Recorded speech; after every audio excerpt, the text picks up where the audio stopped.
Their new album, Crucible and Ruin, will be out on Magnetic Eye Records on October 31st, 2025.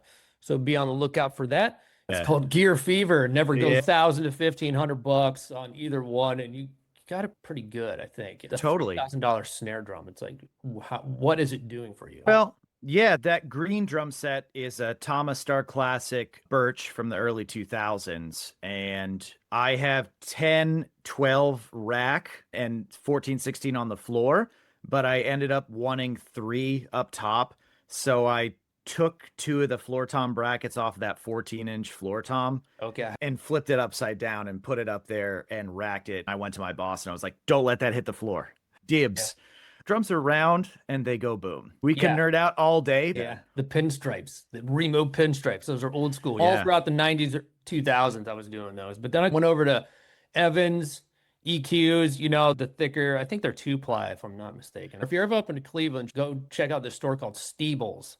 And it's helped me a lot on the road as well. Like I learn a lot of repairs and stuff like that, where I've saved myself and other drummers that we've been on the road with plenty of money when something breaks, and I can go like, sweet, I can deal with this. I'm a patient guy when it comes to listening. So usually I'll listen to a record like 4 or 5 times and really start getting into the hooks and things like that. Seabass got in the room with us and like everything just kind of clicked immediately. And then it wasn't until later that we figured out who his dad was, and we were like, oh, holy crap. Peter's so funny, man. He's awesome. He always he loves us and wants to check in and just be like, okay, here's the way to rock. You need stage costumes and you need this. And we're like, I don't know if we're going to do that part, Peter. But I mean, very so insightful. Seabass is truly the best. We lucked out so much in just a random meeting because of Tom's ex-girlfriend at a bar. That's wild, man.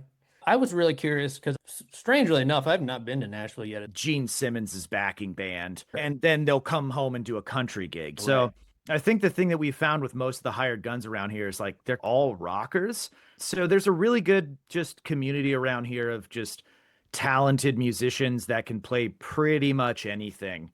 I admire drummers who are singing in the way that you're doing it with the drums too, because you're pretty active as a drummer. There was a way that he was able to accent different instruments. He could accent this guitar line, or we go back, sync it in with the bass, or there's a sweet vocal line and you can match the rhythm of that melody. He's duct taping his headphones over his head, screaming at the top of his lungs like, yeah, stop that, dude. Your overheads are going to pick that up. Yeah, it's ambiance. If this record sounds good in the van, that's an achievement. Then we get the vinyl, we're listening to it. Everything that Neil did sounds great. My voice feels tired. Yeah. And then you can hear how tired it is in the booth. So there's a lot of technique there. In a choral section, everyone's matching vowels and stuff like that to make this shimmer. So Tom and I, in the very beginning, spent a lot of time just straight up. He'd just have an acoustic or just behind the piano, and we're just trying to match vowel sounds, like singing at each other's face, looking.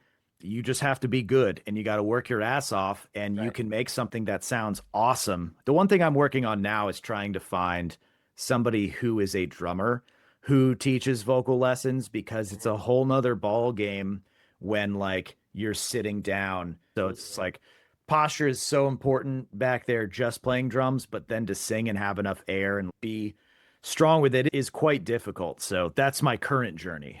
We'll send just a horrific looking sketch because we're definitely not visual artists. We'll be like, something like this, and it's crappy stick figures and horrible lines. And then she comes back with her first draft, and it's always amazing. When you get the full album opened up, it's sick.